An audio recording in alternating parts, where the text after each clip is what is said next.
अन्तर्राष्ट्रिय रूपमै पनि युनिभर्सिटीहरू अमेरिकादेखिका युकेदेखिका होइन तपाईँको अस्ट्रेलियादेखिका युनिभर्सिटीहरू विद्यार्थी खोज्दै नेपाल आउँछन्। नेपालमा आएर फेयर गरेको पनि देख्नु भएको छ। सेयर मार्केटदेखि लिएर इन्डस्ट्री फ्याक्ट्रिजहरूदेखि लिएर होइन सबैतिर सम्बन्धित विषयका ठाउँमा चाहिँ हामीले लिएर गएर अनि उनीहरूलाई चाहिँ त्यो एउटा रिपोर्ट लेख्न लगाएर अनि एउटा पावर पोइन्ट प्रेजेन्टेसन बनाउन लगाएर अनि प्रेजेन्टेसन गरिसकेपछि त्यो 25 मार्क्स जुन इन्टर्नल हुन्छ त्यो इन्टर्नल मार्क्सभित्रको मार्क्स दिने हाम्रो चलन छ।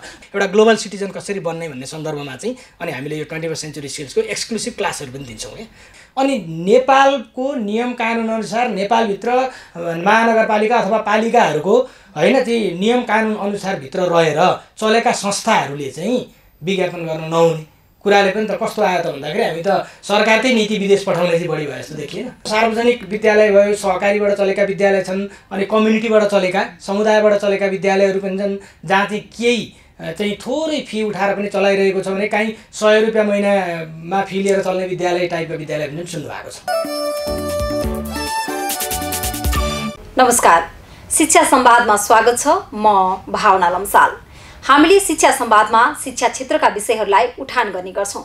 शिक्षामा देखिएको असमानता र आगामी दिनमा शिक्षालाई कसरी व्यवहारिक बनाउन सकिन्छ भन्ने विषयमा आज हामी रिभेरा इन्टरनेशनल एकाडेमीका प्रिन्सिपल हिसान जिल्ला कार्य समितिका सदस्य प्रज्वल कोइरालासँग कुराकानी गर्नेछौँ। स्वागत छ यहाँलाई कार्यक्रममा। धन्यवाद। तपाईँ लामो समयदेखि स्कुल सञ्चालन गरिरहनु भएको छ र कलेज पनि सञ्चालन गरिरहनु भएको छ। पछिल्लो समय शिक्षा कस्तो हुँदै गइरहेको छ जस्तो लाग्छ नेपालको शिक्षा? हजुर, यस्तो छ, अब शिक्षाको सन्दर्भमा जुन नेपालको शिक्षाको सन्दर्भमा र विद्यालय तथा कलेजहरूले दिने शिक्षाको सन्दर्भमा चाहिँ हामीले जुन अपेक्षा गरेका छौँ हाम्रा विद्यार्थी भाइ बहिनीहरूमा हुनुपर्ने चाहिँ विकासका कुराहरू जुन छन् होइन, जसमा हामीले यो एउटा शैक्षिक विकासका कुराहरू र त्यस अन्तर्गत पनि मानसिक विकासका कुराहरू, मनोवैज्ञानिक विकासका कुराहरू होइन को जुन सन्दर्भमा र व्यवहारिक रूपमा सिक्ने व्यवहारिक सिपका सवालहरूलाई हामीले समग्र रूपमा हेर्ने हो भने हामीले जे अपेक्षा गरेको छौँ त्यो अनुसारको भइरहेको छैन कि जस्तो लाग्छ।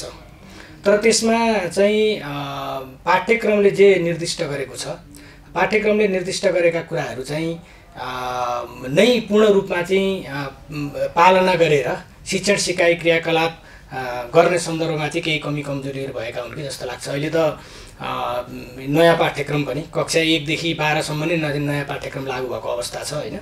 र यो सन्दर्भमा चाहिँ पाठ्यक्रमले चाहिँ जुन सिपमुखी शिक्षाको जुन एउटा चाहिँ के भन्दाखेरि सन्दर्भलाई अगाडि सारेको छ होइन, त्यसको त्यो उद्देश्य पुरा गर्नका लागि भनेर जुन एउटा चाहिँ पाठ्यक्रम तयार गरेर अगाडि बढाएको छ होइन, शिक्षण सिकाइ क्रियाकलापका लागि चाहिँ जुन खालको चाहिँ अप्रोचेसहरू होइन, जुन खालको चाहिँ मेथोडोलोजीहरू होइन त्यो चाहिँ अगाडि ल्याइएको छ होइन, त्यो सन्दर्भमा चाहिँ हामीले जुन अपेक्षा गरेको छौँ अपेक्षा गरे अनुसारको नभएको हो कि जस्तो लाग्छ। र शिक्षा जुन मोडमा अगाडि बढ्नुपर्ने हो होइन, पूर्ण रूपमा यसलाई हामीले हुँदै भएन भनेर भन्नु भएन, राम्रै छैन पनि भन्नु भएन होइन, तर सुधार गर्नुपर्ने ठाउँहरू केही छन् भनेर चाहिँ मैले भन्छु। यो शिक्षामा पछिल्लो समय व्यवहारमुखी शिक्षा र सिपमूलक शिक्षाको कमीले गर्दाखेरिमा चाहिँ अलिकति विद्यार्थीहरूमा पनि समस्या देखिएको हो कि कसरी विद्यालयहरूले र कलेजहरूले नै व्यवहारमुखी र सिपमूलक शिक्षामा अगाडि बढाउन सक्दैन? हजुर, सकिन्छ र कतिपय ठाउँमा भइरहेको पनि छन्।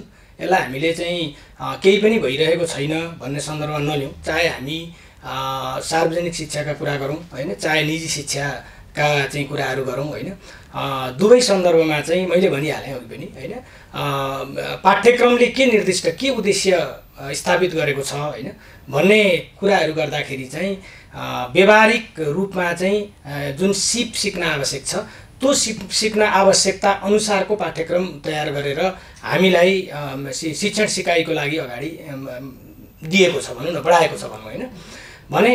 अब त्यो सन्दर्भमा चाहिँ व्यवहारिक शिक्षा, व्यावसायिक शिक्षा, सिपमूलक शिक्षा भनेर हामीले जुन भन्छौँ त्यो चाहिँ नारामा मात्रै सीमित भइरहेछ कि है, हामी स्कुल कलेजहरूले पनि त्यो अनुसारको गतिविधि चाहिँ भइरहेको छन् कि छैन त होइन। व्यवहारिक शिक्षा भनेर व्यवहारिकमा लागू हुने गरेर विद्यार्थी भाइ बहिनीहरूलाई चाहिँ त्यो सिप सिकाउने प्रबन्ध हामीले मिलाएको छौँ कि छैनौँ, अथवा हामी पुरानै तरिकाको लेक्चर बेस्ड एजुकेसन जुन छ होइन, कक्षा कोठामा जाने त्यहाँ चाहिँ के भन्दाखेरि एक खालको भाषण गरे जस्तो है, खालि लेक्चर डेलिभरी मात्रै छ कि, अथवा त्यो विषयवस्तुसँग सम्बन्धित सिपमूलक चाहिँ उनीहरूलाई चाहिँ भनौँ न यो फिल्ड भिजिटरमा हैन घोकन्ते विद्या मात्रै भएर चाहिँ शिक्षा अगाडि बढ्न नसकेको पनि गर्दैन। त्यो हो, त्यही त म भन्दैछु नि त। घोकन्ते विद्याको जुन सन्दर्भ छ पहिलेदेखि नै हामीले आरोप लगाइरहेका छौँ, नेपालको शिक्षा चाहिँ घोकन्ते शिक्षा भयो हैन, व्यावहारिक शिक्षा भएन, सिप सिक्न विद्यार्थीहरूले पाएनन्। पछि चाहिँ के भन्दाखेरि काममा जाँदाखेरि पनि सिपको कमीको कारणले गर्दाखेरि चाहिँ कामको प्रभावकारिता हैन, जबमा जाँदाखेरि पनि जबको प्रभावकारिता, जब गर्ने प्रभावकारिता भने जस्तो भएन भनेर हामीले भनिरहँदाखेरि हैन, त्यसको चाहिँ इफेक्ट जुन इफेक्ट देख्यौँ हामीले, त्यो इफेक्ट भनेको चाहिँ हामीले प्रदान गर्ने शिक्षा, हामीले व्यवस्थापन गरेको शैक्षिक प्रणाली हैन, शिक्षण सिकाइ क्रियाकलाप, त्यसको चाहिँ भनौँ न पेडागोजी मेथोडोलोजीहरू भयो कि त्यो चिजहरू चाहिँ हामीले गम्भीरतापूर्वक र इमान्दारितापूर्वक चाहिँ त्यसमा हामीले ध्यान नदिएको हो कि भन्ने कुरो चाहिँ एकातर्फ छ। तर यो सबै संस्थामा नै यही छ भन्ने पनि छैन र सरकारको उद्देश्य पूर्ण रूपमा चाहिँ व्यावसायिक व्यावहारिक र सिपमूलक शिक्षालाई अगाडि बढाउने हिसाबले नै अहिले नयाँ पाठ्यक्रम जुन आएको अवस्था छ, त्यही पाठ्यक्रमलाई चाहिँ सही तरिकाले इमान्दारपूर्वक लागू गर्ने हो र शिक्षण सिकाइ क्रियाकलाप चाहिँ व्यवहारमा पनि हैन, एजुकेसन इन प्र्याक्टिस जुन नलेज गेन गरिन्छ, सिप के अरे ज्ञान जुन प्राप्त गरिन्छ त्यसलाई चाहिँ सिपमा कसरी लाने भन्ने सन्दर्भमा पनि हैन चाहिँ हामीले त्यो कुरालाई ध्यान दिएर चाहिँ शिक्षण सिकाइ क्रियाकलाप गर्ने हो भने अहिले जुन प्रश्नहरू उठिरहेका छन् हैन, त्यो प्रश्नहरूको पनि समाधान त्यसैले दिन्छ जस्तो लाग्छ मलाई। हामी नेपालमा भएका कलेजहरू भनौँ, नेपालभन्दा पनि काठमाडौँ उपत्यकाभित्र रहेका विभिन्न कलेजहरू भनौँ, ती कलेजहरूले के दाबी गर्छौँ भने हामीले पनि विश्वविद्यालयमा जुन विदेशमा पढाइ हुन्छ त्यस्तै पढाइ र सिकाइको प्रक्रियामा गएर हामीले विद्यालयहरू सञ्चालन गरिरहेका छौँ। तर पनि दिन प्रतिदिन विदेशी विद्यार्थीहरूको सङ्ख्या चाहिँ किन कम नभएको होला? यस्तो छ, अब यो जुन विदेशी नै विद्यार्थीहरूको सन्दर्भ आयो, ब्रेन ड्रेनको समस्या छ हैन, यो समस्या चाहिँ कलेजहरूले उच्च शिक्षामा गुणस्तर त्यहाँ नदिएको भन्ने आधारबाट आएको होइन, त्यो बेस होइन यसको होइन। यसको चाहिँ राजनीतिक कारणहरू छन्, सामाजिक कारणहरू छन् है, अन्य विभिन्न कारणहरू पनि छन् हैन। विदेशी नै सन्दर्भको कुरा रोजगारसँग जोडिन्छ हैन। एउटा विद्यार्थी ब्याचलर यहाँ सकेर अथवा मास्टर्स यहाँ सकेर त्यो जुनसुकै कलेज होस् हैन, चाहे त्यो त्रिभुवन युनिभर्सिटी अन्तर्गतको कलेज होस्, चाहे पोखराको होस्, चाहे काठमाडौँ युनिभर्सिटी होस्, चाहे पूर्वाञ्चल होस्, मध्यपश्चिम जुनसुकै भए पनि त्यहाँ अध्ययन गरिसकेर प्रमाणपत्र प्राप्त गरिसकेपछि उसको अर्को जुन स्टेप भनेको, अर्को चरण फेज भनेको त जबको फेज हो नि त, कामको फेज हो। अब त्यो सर्टिफिकेट लिएर जाँदाखेरि चाहिँ काम पाउने अवस्था छैन, देखिएन भनेको जब प्लेसमेन्ट गर्न सक्ने अवस्था ती कलेजहरूसँग पनि रहेन, किनकि अवसर कम भयो हैन, र अवसर प्राप्त गर्ने ठाउँहरू पनि कम भयो। जब क्रिएट हुने हैन, काम सिर्जना हुने ठाउँ त हुनु पर्यो नि, कि भनेदेखि ती विद्यार्थीहरूलाई आफै जब क्रिएट गरेर आफ्नो इन्भेस्टमेन्टबाट जाने अवसर प्रदान गर्नु पर्यो, कि भने सरकारको तर्फबाट निजी सङ्घ संस्थाहरूसँगको सहकार्यमा हैन, जहाँ चाहिँ ती पास आउट भएर जाने विद्यार्थीहरू जो हुन्छन् उनीहरूलाई चाहिँ काम गर्ने वातावरण बनाउनु पर्यो हैन। त्यो नभएपछि के हुन्छ, पढ्ने सर्टिफिकेट लिने, प्रमाणपत्र लिएर चाहिँ इन्टरभ्यूमा घुमिरहने अनि काम काहीँ पनि प्राप्त नगर्ने जुन अवस्था छ, एउटा त्यो अवस्थाले पनि यो अहिलेको अवस्था आएको हो हैन। र अर्को के भने विदेश जाने भनेपछि चाहिँ विदेश गइसकेपछि पढ्न पनि पाइयो, त्यहाँ जब पनि ग्यारेन्टी भयो, पछि राम्रो लाइफ पनि बिताउन सकिने भयो भन्ने खालको सोच हैन विद्यार्थी भाइ बहिनीहरूमा भएको कारणले पनि बाहिर जाने चाहिँ बढी फ्लो चाहिँ हैन, त्यो कारणले ब्रेन ड्रेनको समस्या चाहिँ त्यसले गर्दा पनि आएको हो हैन। तर अब यतापट्टि जुन ब्याचलर मास्टर्स पढाउने कलेजहरूको सन्दर्भ छ त्यसमा चाहिँ अब अहिले विभिन्न नयाँ नयाँ कोर्सहरू पनि आएको छन् हैन, चाहे त्यो जुनसुकै युनिभर्सिटीका कुराहरू गर्नुहोस् हैन, त्यो चाहिँ साइन्स एन्ड टेक्नोलोजीसँग रिलेटेड पनि भयो, ह्युमानिटिजसँग रिलेटेड पनि भयो, म्यानेजमेन्टसँग रिलेटेड पनि भयो, नयाँ नयाँ खालका चाहिँ कोर्सहरू अहिले आएका छन् अघि, र यहाँ पढाउने त्यो व्यवस्था गरिएको छ निजी तथा सरकारी कलेजहरूमा, विभिन्न युनिभर्सिटी अन्तर्गतका कलेजहरूमा गरिएको छ। र त्यसमा चाहिँ केही विषयहरू असाध्यै राम्रो चाहिँ भनौँ न स्किल बेस्ड हैन, सिपमूलक रूपमा चाहिँ कार्यक्रमहरू अगाडि पढाइराखेको रिसर्च बेस्ड हैन, अनुसन्धानमा आधारित शिक्षण सिकाइ क्रियाकलाप गराइरहेको पनि हामीले देखेको छौँ हैन। चलिरहेछन् भने केही कलेजहरू हामीले भने जस्तो हामीले चाहिँ सन्तुष्टि प्राप्त हुने खालको नभएको पनि हुनसक्छ हैन। तर अल्टिमेटली चाहिँ फेरि ठोकिने, मैले अघि भने नि जबमै गएर ठोकिने हो र भोलिको अपर्च्युनिटी के त भन्ने कुरामै ठोकिने हो हैन। मास्टर्स सकिसकेपछि पनि त विद्यार्थी भाइ बहिनीहरू बाहिरै जान खोजिरहेछन् नि होइन, ब्याचलर्स पछाडि नै बाहिरै जान खोजिरहेछन् होइन। त्यसले गर्दा अब यो चाहिँ सरकारको पोलिसीसँग पनि सम्बन्धित कुरा हो। अब गभर्मेन्टले चाहिँ एउटा यस्तो नीति बनाउनु पर्यो जसका कारणले चाहिँ यहाँका युवाहरू जो हुन्छन्, बाहिर जाने जो लालायत युवाहरू छन्, युवाहरूलाई आकर्षण गर्ने, आफ्नै देशमा होइन आइदर स्वरोजगारको चाहिँ आफै रोजगार उत्पादन गरेर गर्न सक्ने अवस्था अथवा रोजगारका अवसरहरू यहीँ प्राप्त हुने र यहीँ जीवनयापन चाहिँ राम्रोसँग जाने चाहिँ अवस्था सिर्जना गर्न सक्ने खालका कार्यक्रमहरू सरकारबाट आउने हो भने निजी क्षेत्रसँगको सहकार्यमा पनि गर्न सकिन्छ होइन। त्यसरी गर्ने हो भने भोलि फेरि यो जुन अवस्था चाहिँ घट्दै जान पनि सक्छ। पछिल्लो समय शिक्षा महँगो बन्दै गएको हो कि विद्यालयहरूले चाहिँ आफूलाई महँगो हो भनेर ठहर गर्न खोजेका हुन्? यस्तो शिक्षा महँगो छैन। सबभन्दा पहिले हामीले बुझ्न के जरुरी छ भने शिक्षा महँगो छैन। हाम्रो अलिकति बुझाइ सरकारी तवरबाट पनि होइन, त्यसै गरी अरू पब्लिक प्यारेन्ट्स होइन, सबैले चाहिँ यो प्रश्नहरू उठाइरहनु भएको छ अलि महँगो भएको हो कि भन्ने। जो निजी विद्यालय अथवा कलेज सञ्चालकहरू हुनुहुन्छ त्यो होइन भनिरहनु भएको छ। एक खालको गजबको एक खालको द्वन्द्व जस्तो देखिएको छ यसमा होइन। तर वास्तविकता के हो भने जस्तै यहाँ नेपालमा के छन् भने विद्यालयहरू 2-3 प्रकारका विद्यालयहरू छन्। एउटा सरकारी विद्यालय छन्, पब्लिक स्कुलहरू जहाँ फी तिर्नु पर्दैन, अभिभावकले फी तिर्नु पर्दैन, विद्यार्थीले पढ्न पाउँछन्। दोस्रो चाहिँ यो के भन्दाखेरि निजी विद्यालयहरू होइन छन्। निजी विद्यालयहरूमा फी तिर्नुपर्छ। निजी विद्यालयहरू पनि विभिन्न तरिकाले वर्गीकरण गरिएको छ। निजी विद्यालयमा क, ख, ग, घ र विशिष्ट भनेर चाहिँ अहिले श्रेणी छुट्याइएको छ। त्यो श्रेणीमा घ श्रेणीको विद्यालयहरूको शुल्क कम छ, गको अलिकति बढी छ होइन, खको बढी छ, कको बढी छ, विशिष्टको अलि धेरै छ। यसरी छुट्याएको छ भने विभिन्न आर्थिक अवस्था हुने अभिभावकजीहरूले आफ्नो क्षमता अनुसारको निजी विद्यालय छान्न सक्ने अवस्था पनि छ। त्यो नभइकन पनि अर्को एउटा के पनि छ भने प्रत्येक विद्यालयले अहिले को ऐन अनुसारको नियम अनुसारको के छ भन्दाखेरि 10% छात्रवृत्ति चाहिँ प्रत्येक विद्यालयले दिनुपर्छ कक्षा 12 सम्मको एजुकेसनमा होइन। भने पछाडि आर्थिक अवस्था एकदमै न्यून भएको र पढाउनै नसक्नेहरूले निजी विद्यालयमै पढाउँछु भन्ने चाहिँ अभिभावकहरूको लागि त्यो एउटा अपर्च्युनिटी पनि छ, निःशुल्क पढ्न सक्ने अवस्था पनि छ होइन। भनेपछि अर्कोतर्फ सार्वजनिक विद्यालय भयो, सहकारीबाट चलेका विद्यालय छन्, अनि कम्युनिटीबाट चलेका समुदायबाट चलेका विद्यालयहरू पनि छन् जहाँ चाहिँ केही चाहिँ थोरै फी उठाएर पनि चलाइरहेको छ भने कहीँ 100 रुपियाँ महिनामा फी लिएर चल्ने विद्यालय टाइपको विद्यालय पनि सुन्नु भएको छ होइन। भनेपछि अब यसमा हामीले के भन्नु भएन भने चाहिँ सबै अभिभावकलाई असर गर्ने गरेर कुनै एउटा समूह विद्यालय निजी विद्यालयहरूले मात्रै धेरै शुल्क लिएर चाहिँ शुल्क धेरै भएर चाहिँ अभिभावकलाई अप्ठ्यारो परेको छ भन्ने कुराको खासै त्यसको छैन होइन। त्यो अप्रमाणित कुरा भयो। यो सन्दर्भ चाहिँ के हो भने जस्तै सबभन्दा राम्रो चाहिँ के भन्दाखेरि अपर्च्युनिटी त पब्लिक स्कुल छ नि त होइन। अब के छ भने अलिकति निजी विद्यालयहरू निजी +2हरूमा अभिभावकहरूको चाहिँ बढी चासो होइन, त्यहाँ चाहिँ आफ्नो नानी बाबुहरूलाई पढाउन चाहिँ बढी इच्छा होइन। एउटा के भन्दाखेरि त्यहाँको केयरका कुराहरू भए, त्यहाँको पढाइका गुणस्तरका कुराहरू भए होइन, चाहिँ त्यहाँको रिजल्टका कुराहरू भए होइन, र यी कुराहरूले गर्दा अलिक बढी उहाँहरू चाहिँ इच्छा गर्ने लालायत हुनुभएको अवस्था हो।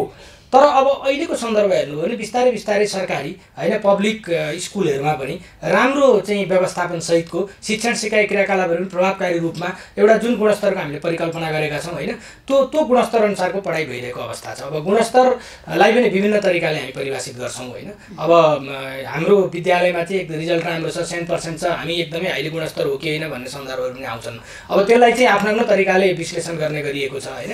एउटा विद्यार्थी चाहिँ एउटा सबल नागरिक कसरी बन्न सक्छ उसमा चाहिँ सिप 3टा कुराहरू विशेष गरेर हुन्छ, ज्ञान, सिप र मूल्य मान्यता भन्छ क्या। यो 3टा कुरा पूर्ण भएको एउटा कम्प्लिटली सामाजिक नागरिक जो चाहिँ भोलि देशको लागि नेतृत्व दिन सक्छ, भोलि देशको लागि चाहिँ काम गर्ने इच्छा राख्छ भने त्यस्तो खालको शिक्षा चाहिँ हामीले अपेक्षा गरेको गुणस्तरीय शिक्षा हो होइन। त्यो हो किनभने अब हामीले 100% रिजल्ट ल्यायौँ, हामीले एकदम 3.7 भन्दा माथि नै रिजल्ट ल्याएर हामी गुणस्तर दिएको छौँ भन्ने कुराले पनि म्याटर गर्दैन खासमा। यहाँले पनि बुझ्नु भएको छ, सबैले बुझेको कुरा छ होइन। त्यसले गर्दा यो सन्दर्भमा अहिले सरकारी स्कुलहरू पनि होइन, कम्युनिटी स्कुल्सहरू पनि, पब्लिक स्कुल्सहरू पनि, यो स्कुलहरूले पनि धेरै मेहनत गरिरहेको होइन। काठमाडौँ महानगरमै अहिले चाहिँ बुक फ्री डे भनेर पनि आइरहेको छ, नयाँ नयाँ सिपहरू सिकिरहेका छन् होइन। भोकेसनल एजुकेसनका चाहिँ स्किल्सका कुराहरू, व्यावसायिक चाहिँ शिक्षाका कुराहरू पनि आइरहेको यहाँले देख्नु भएको छ। भनेपछि त्यो मेहनत भइरहेको छ नि त होइन। भनेपछि वास्तविकता चाहिँ के हो भने पब्लिक स्कुल प्राइभेट स्कुल सबै प्रकारका स्कुलहरूले एउटै सोच के भन्दाखेरि कसरी गुणस्तरीय शिक्षा प्रदान गर्ने विद्यार्थीलाई भन्ने सोच दिएर अगाडि बढ्नुपर्ने अहिलेको अवस्था छ र अहिले पब्लिक स्कुलहरू पनि त्यसरी आइरहेको अवस्थामा अभिभावकजीहरूलाई अहिले निजी विद्यालयमै जानुपर्छ भन्ने बाध्यता छैन।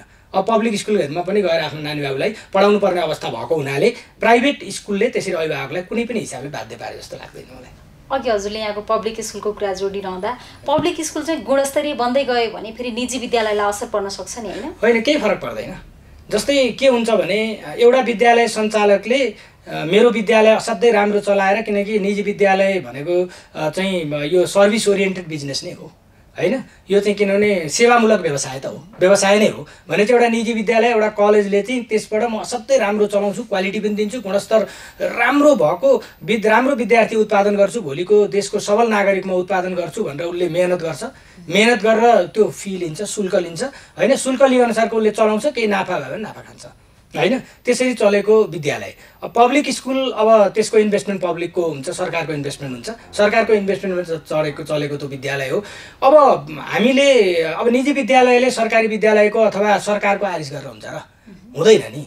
यदि किनभने हाम्रो अभिभावकहरू पनि त विभिन्न आर्थिक अवस्था भएको अभिभावक हुनुहुन्छ नि होइन, कोही एकदम मध्यम स्तरको हुनुहुन्छ, कोही उच्च स्तरको चाहिँ धेरै अलिकति म खर्च गरेर मेरा नानी बाबुलाई पढाउँछु नि त भन्ने हुनुहुन्छ, कोही विशिष्ट श्रेणीका स्कुलहरूमा अलिकति 50-60 हजार 1 लाख 1.5 लाखै महिनाको तिरेर पनि म पढाउन सक्षम छु, म त्यहीँ पढाउँछु नि भन्ने पनि हुनुहुन्छ होइन, कोही चाहिँ म यो श्रेणीको स्कुलमा पढाउन सक्छु भन्ने पनि हुनुहुन्छ होइन।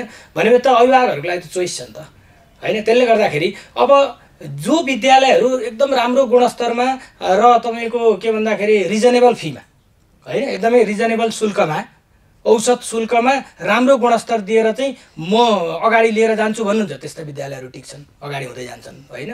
जो चाहिँ व्यावसायिक रूपमा मात्रै हामीले सोच्यौँ भने, विद्यालय सञ्चालकहरूले त्यसरी सोच्ने अवस्था आयो र गुणस्तरमा चाहिँ हामीले ध्यान दिनौँ भने बिस्तारै बन्द हुन्छन् होइन। त्यसले गर्दा राम्रो के भने हामीले त पब्लिक हेर्ने हो नि, विद्यार्थी हेर्ने हो, जनता हेर्ने हो, जनताका छोराछोरी हेर्ने हो।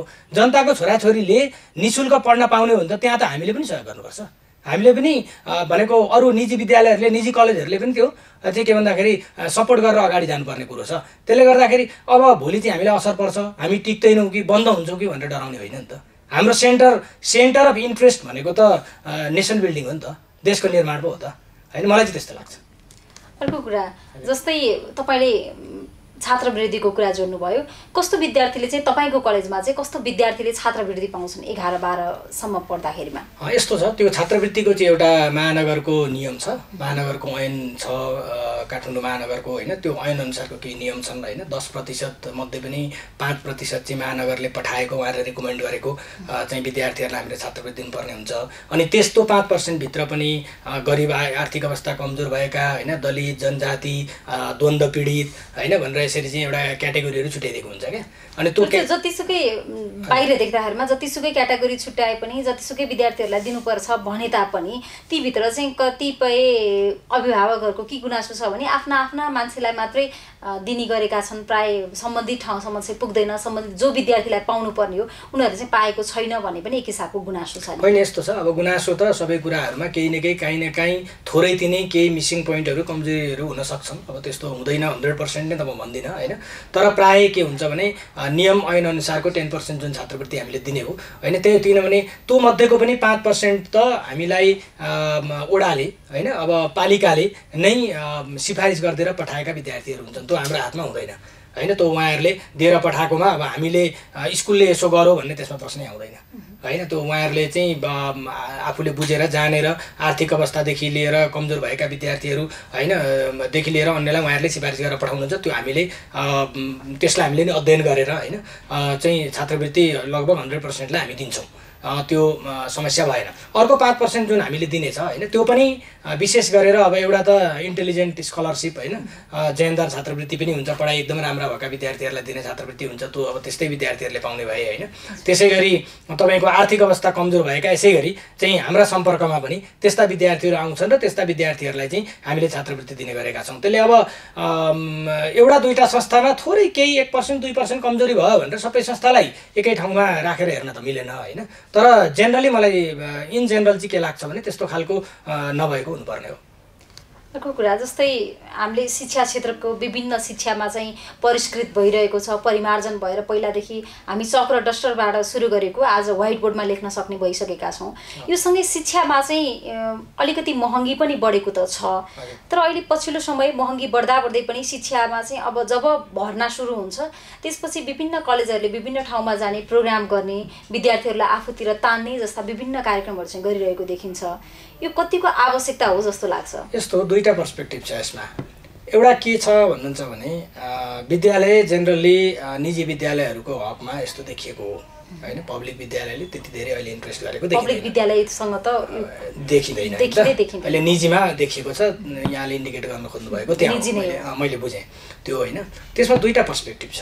एउटा चाहिँ के छ भने हाम्रो विद्यालयमा धेरै विद्यार्थीहरू चाहिँ एडमिसन भर्ना भएर आउन्, धेरैभन्दा धेरै चाहिँ मेरा विद्यालयमा चाहिँ मैले राखेर पढाउन सकौँ, त्यसको दुईटै फाइदा होइन। आफ्नो व्यावसायिक फाइदा पनि हुने भयो होइन, र एउटा सङ्ख्याका हिसाबले, गुडविलका हिसाबले पनि त्यसले एउटा राम्रो इमेज नै बढाउँछ होइन भन्ने हिसाब किताबले लिएर विद्यार्थी बढी भर्ना गर्ने इच्छा गर्नु भनेको अस्वाभाविक होइन। त्यो सन्दर्भमा अब इन्टरनेसनली नै हेर्नुभयो भने अन्तर्राष्ट्रिय रूपमै पनि युनिभर्सिटीहरू अमेरिकादेखिका, युकेदेखिका होइन, तपाईँको अस्ट्रेलियादेखिका युनिभर्सिटीहरू विद्यार्थी खोज्दै नेपाल आउँछन्। नेपालमा आएर फेयर गरेको पनि देख्नु भएको छ। विभिन्न 5 स्टारदेखि लिएर अरू बाहिर पब्लिकमा गएर चाहिँ मेला गरेर यहाँबाट चाहिँ एडमिसन गरेर लिएर गएर गरेको पनि देख्नु भएको छ। त्यस कारणले यो अन्तर्राष्ट्रिय रूपमा संसारभरि चलिरहने कुराहरू हुने होइन।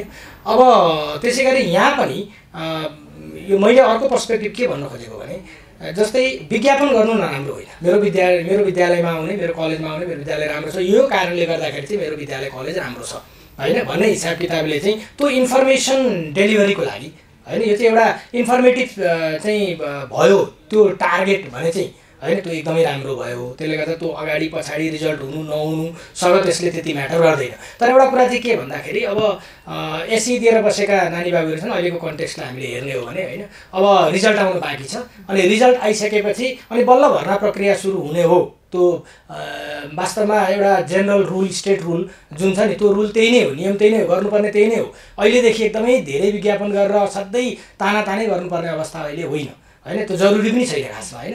अब त्यसले गर्दा के हुन्छ भने हामी त्यसो गर्छौँ भने हाम्रै गुणस्तरमा प्रश्न पनि हुनसक्छ होइन। अहिलेदेखि एकदमै हत्या गरेर गर्नुपर्ने हुँदा त हाम्रै गुणस्तरमा क्वेसन आइदिन सक्छ फेरि होइन। एउटा पर्सपेक्टिभबाट आफैमा चाहिँ सक्सेस छ भने किन यति धेरै गर्यो? त्यही त हो एक्ज्याक्टली। अब हामीले एकदमै राम्रो गरिरहेछौँ, मेहनत गरिरहेछौँ, पढाएछौँ होइन, जुन गुणस्तरयुक्त शिक्षाको जुन कुरा हामीले गरिरहेछौँ त्यो अनुसारको चाहिँ पास आउट पनि हामीले गराएर पठाइरहेको छौँ, सिकाएर पठाइरहेको छौँ होइन भन्ने सन्दर्भमा चाहिँ हामीले वेट गरेर रिजल्ट भइसके पछाडि सिस्टमपूर्वक होइन, नियमपूर्वक अनि त्यस पछाडि विज्ञापनदेखि लिएर सबै कुरो गरेर जान पनि सकिन्छ।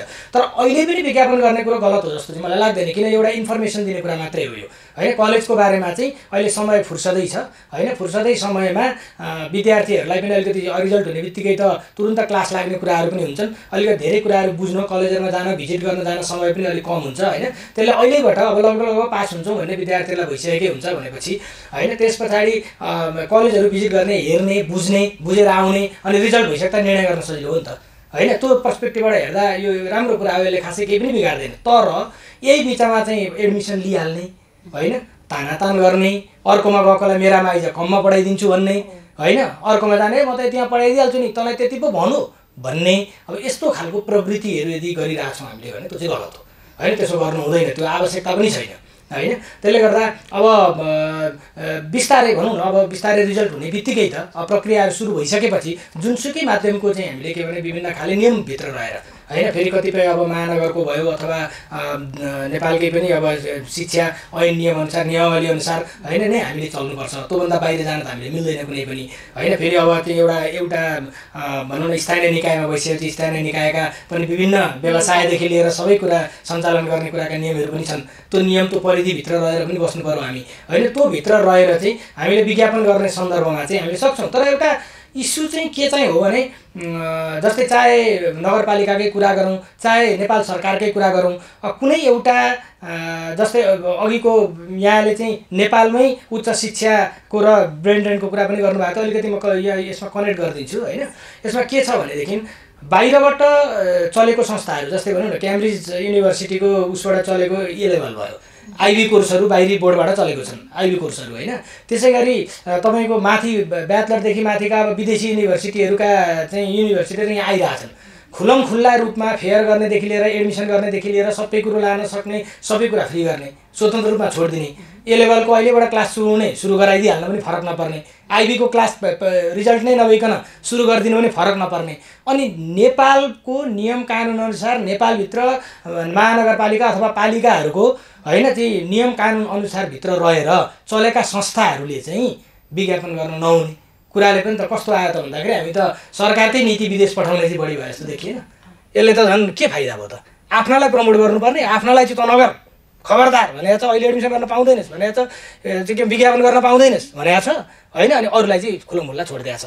गर्दाखेरि त सरकारको उसकै पालिकाकै पोलिसी त्यस्तो हो कि जस्तो देखिन्छ नि त। त्यसले एउटा चाहिँ के भन्दाखेरि सबैलाई बराबर नियम लाग्नु पर्यो, सबै संस्थाहरूलाई। +2 यो एससी पछाडि होइन, अब चाहे त्यो तपाईँको +2 पढ्ने होस्, चाहे आइबी पढ्ने होस्, चाहे ए लेभल पढ्ने होस्, चाहे सिबिएसई पढ्ने होस्, चाहे सिटिबिटी पढ्ने होस्, जुनसुकै पढ्ने होस्, सबैलाई एउटै नियम लगाएर एउटै सिस्टम बनाइदिनु पर्यो। विज्ञापनका पनि कहिलेदेखि गर्न पाउने नपाउने, कसरी गर्ने, सबैलाई बराबर हुनु पर्यो क्या होइन। र अलिकति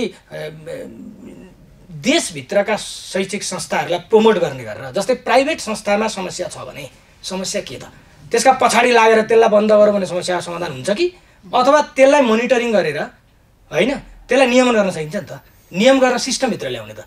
किनभने नेपालभित्र रहेका प्राइभेट जुन शैक्षिक संस्था छन् कसले चलाइरहेछन् त? विदेशी ल्याएर पैसा हालेको छैन होइन। नेपाली जनतामध्येकै एकजना चाहिँ के भन्दाखेरि व्यक्ति, नागरिक भनौँ न, नेपाली नागरिकले त्यो स्कुल त्यो कलेज सञ्चालन गरेको छ। उसले सयौँ चाहिँ के भन्दाखेरि रोजगारी सिर्जना गरेको छ होइन। हजारौँ विद्यार्थी पढाएको छ, नेपालकै विद्यार्थी पढाएको छ, नेपालकै रोजगारी सिर्जना गरेको छ, यीको लगानी छ होइन। सबै त्यसलाई प्रमोट गर्ने कि अरू कुरालाई प्रमोट गर्ने भन्ने कुरामा अलिकति बायस नभइकन गभर्मेन्टले ठिक छ अलिकति नियम कानुनभन्दा बाहिर गएर गरिरहेको छ भने त्यसलाई नियम गर्ने अधिकार त कसको त भन्दाखेरि सरकारको हो नि त, पालिकाको हो नि त। भोलि कसको कारणले बाहिर गइरहेछ त? कसको कारणले? नियमन नगरेको कारणले हो नि त। यी सबै कुरामा सबैभन्दा चुकेको चाहिँ +2मा अनुगमन नभएर देखिन्छ होइन। +2मा चाहिँ कस्तो छ भने अब यो 0+2 को सिस्टम सुरु भयो पहिलेदेखि नै होइन। उच्च माध्यमिक शिक्षा परिषदबाट सम्बन्धन लिएर 0+2 सुरु भयो। सुरु भइसके पछाडि तपाईँको +2 चाहिँ एउटा इन्डिपेन्डेन्ट रूपले चलिराखे होइन। त्यो बिचमा अब हुन त केही नियम कानुनहरू ऐनहरू परीक्षा सम्बन्धी अरू कुराहरू थिएछन् त होइन। इभन अब सरकारी होइन कार्यान्वयन एउटा भएनन् पनि भन्ने कुरा पनि। र अर्को एउटा चाहिँ के भन्दाखेरि इभन सरकारी +2हरू यहाँले सुन्नु भएको छ? 0+2 सरकारी सुन्नु भएन होला। त्यहाँ त्यसरी त्यहाँ चाहिँ के भन्दाखेरि शिक्षकहरू नियुक्ति भएको सुन्नु भएको छ त?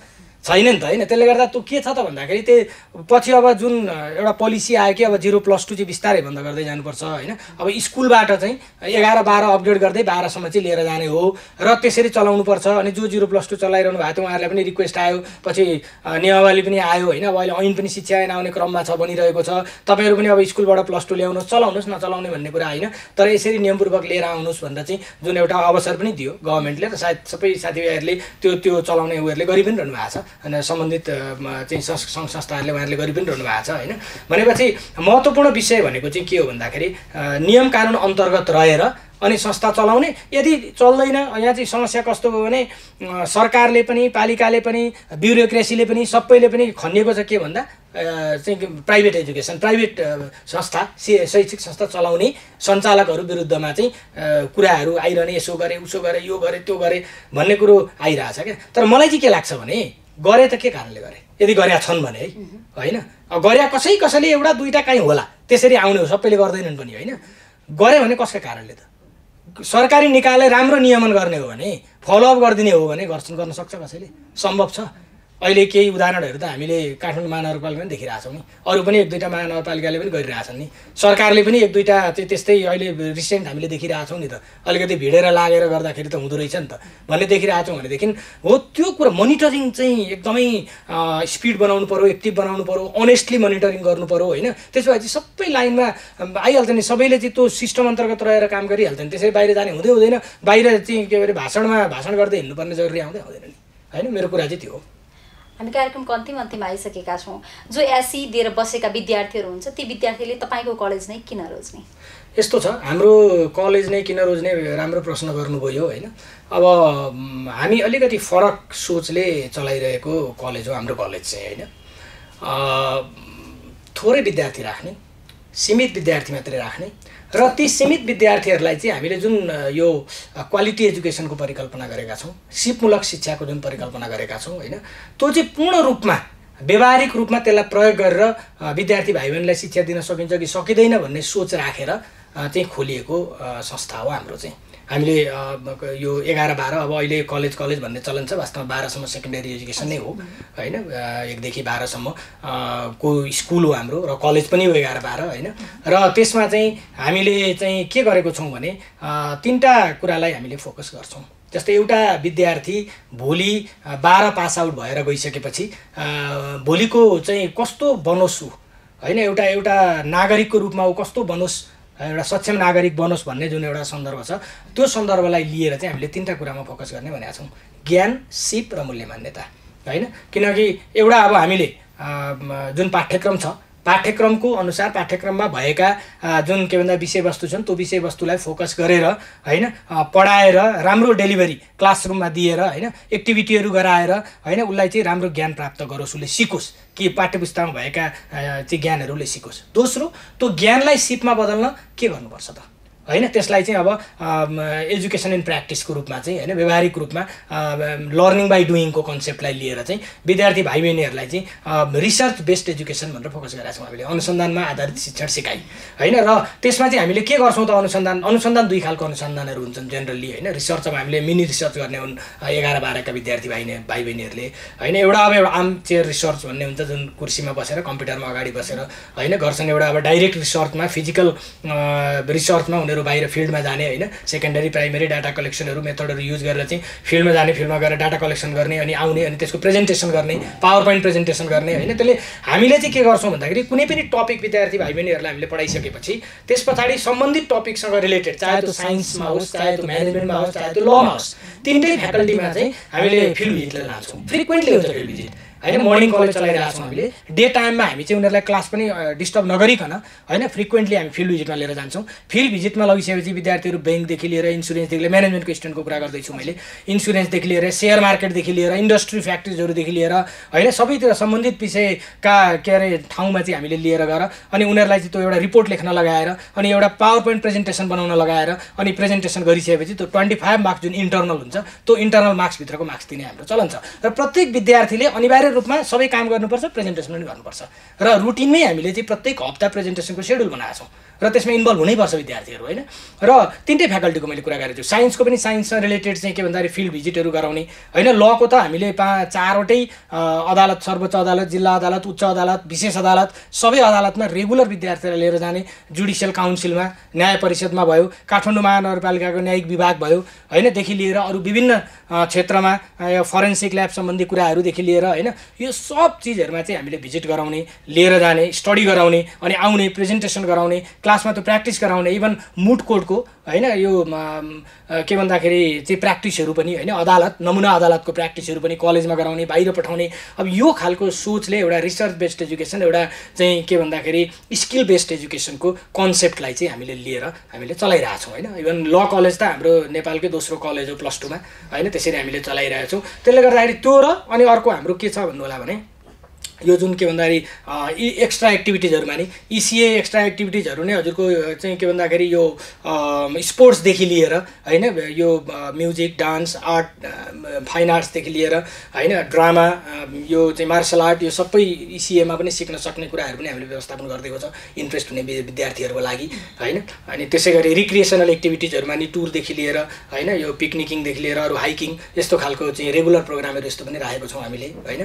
र अर्को एउटा राम्रो पक्ष के छ भन्दाखेरि हाम्रो चाहिँ विदेशी विद्यार्थीहरूसँगको चाहिँ वर्कसपहरू चल्छ प्रत्येक वर्ष डिसेम्बर जनवरी महिनामा चाहिँ हाम्रो चार्ल्स स्टुअर्ट युनिभर्सिटी अस्ट्रेलियाबाट चाहिँ विद्यार्थीहरू, प्रोफेसरहरू त्यहाँबाट चाहिँ के भन्दाखेरि आउनुहुन्छ अनि हाम्रो 11-12 को विद्यार्थी टिचरको बिचमा वर्कसपहरू पनि रेगुलरली चलाएर चाहिँ कल्चरल एक्सचेन्जका कुराहरू र स्किल एक्सचेन्जका कुराहरू हैन। यो सबै कुराहरूको चाहिँ क्लासेसहरू, वर्कसपहरू, ट्रेनिङ्सहरू हैन, यस्तो पनि हामीले चाहिँ हाम्रो कलेजमा चाहिँ हामीले चलाउँछौँ। त्यसले गर्दा यसमा हामीले अर्को एउटा राम्रो पक्ष, यति धेरै चिज गरिसकेपछि पनि अल्टिमेटली हाम्रो के हुन्छ भने एउटा एब्सोल्युट एउटा कम्प्लिट क्यालेन्डर बनाएको हुन्छ। क्यालेन्डरमा अन टाइम कोर्स कम्प्लिसन गराएर 1 देखि 1.5 महिना 2 महिनासम्म त कन्टिन्युअस रिभिजन गराउँछौँ हामीले। रिभिजन गराएर चाहिँ अनि परीक्षामा हामीले लिएर जाँदा विगत चाहिँ हजुरको 5 वर्षदेखि चाहिँ 100% रिजल्ट्स तिनटै फ्याकल्टीमा, साइन्स, म्यानेजमेन्ट र ल, तिनटै फ्याकल्टीमा फर्स्ट एटेम्प्टमा। फेरि 100% रिजल्ट त 2-3 वर्ष जाँदै पनि 100% आउँछ हैन, त्यो 100% होइन, फर्स्ट एटेम्प्टमा 100% रिजल्ट ल्याएको। र लास्ट इयरकै रिजल्टको कुरा गर्नुहुन्छ भने त सबभन्दा लोएस्ट स्कोर नै हाम्रो 3.05 हो।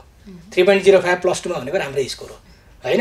यो खालको रिजल्ट पनि हामीले दिइरहेको र अन्य व्यावहारिक शिक्षाका सन्दर्भमा पनि हामीले धेरै काम गरेका छौँ। गेस्ट लेक्चरदेखि अरूको कुराहरू पनि सबै म्यानेज गरेर गर्छौँ। हाम्रो ओरिएन्टेसन नै अब 11 को एडमिसन भइसकेपछिको ओरिएन्टेसन चाहिँ कतिपय कलेजहरूतिर चाहिँ डान्स गान्स रमाइलो गरेर गर्ने पनि चलन हुन्छ हैन, ट्रेन्ड हुन्छ। हाम्रो चाहिँ एक्सपर्ट बनाउँछौँ हामी हैन, इन्जिनियर, डक्टर, चार्टर्ड एकाउन्टेन्ट हैन, विभिन्न क्षेत्रमा जस्तै सहसचिव, उपसचिवहरू, ब्युरोक्रेसीका, त्यसै गरी न्यायिक निकायका चाहिँ तपाईँको चाहिँ न्यायाधीशहरू, त्यसै गरी वरिष्ठ वकिलहरू हैन, यस्ता व्यक्तित्वहरू चाहिँ ल्याएर उहाँहरूको चाहिँ आफ्नो लाइफ हिस्ट्रीदेखि लिएर उहाँहरूको चाहिँ कसरी त्यो उसमा पुग्नुभयो भन्ने त्यो ग्लिम्सका साथ हाम्रो ओरिएन्टेसन सुरु हुन्छ।